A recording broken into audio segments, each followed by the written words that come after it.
The Future Ahead. By Word Dang Luth. A brief introduction to Chapter 5. Chapter 5. Those who die on the front line and behind the war.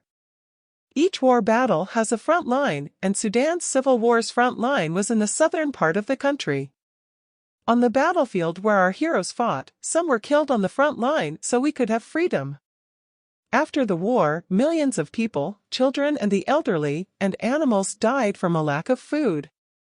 Meanwhile, Khartoum, Sudan's capital, was a slow death place, where many people died because the city had nothing to offer.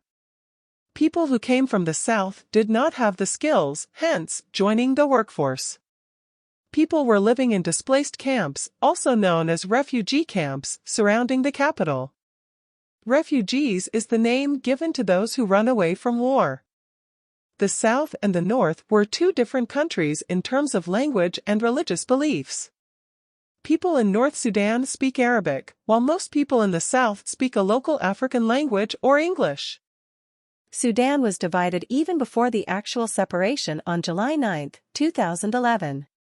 These challenges disqualify the Southerners from joining the workforce in the North.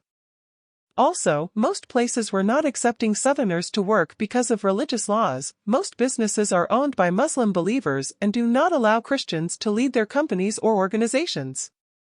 Some people could not even try to find a job, and these camps were open prisons of death because the environment was hot and not healthy for living. The only option for some young people was to sell water on the streets.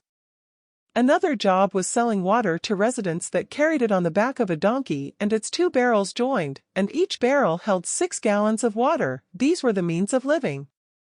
Another type of job was shoes shining in the streets. Some people were homeless. People could not afford to go to the hospital or school. As people experienced these difficulties, Sudan saw the world through one lens: religion and what you believe in. Unbelievers are evil in their views and ways and have no values, now or day of judgment. Believing in God was the only way to survive in North Sudan, and if you did not believe in God, you had to fake it.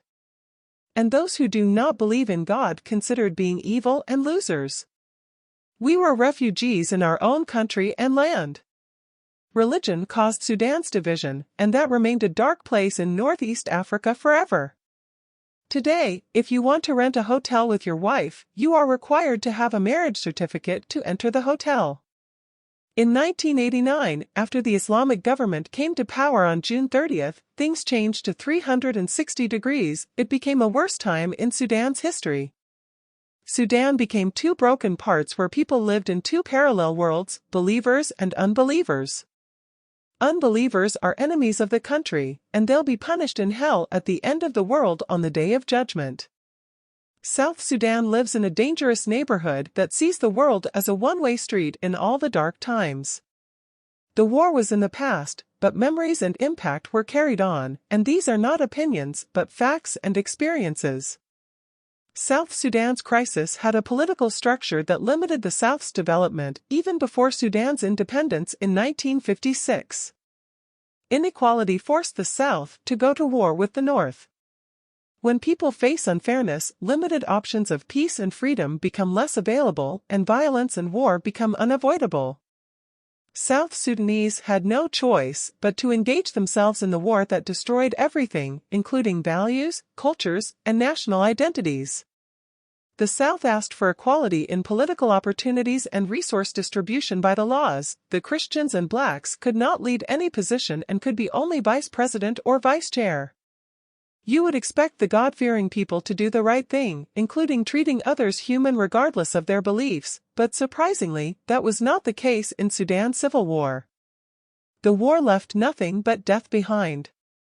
The book is now available online as ebook, paperback, and hardcover on Amazon, googlebooks.com, barnesandnoble.com.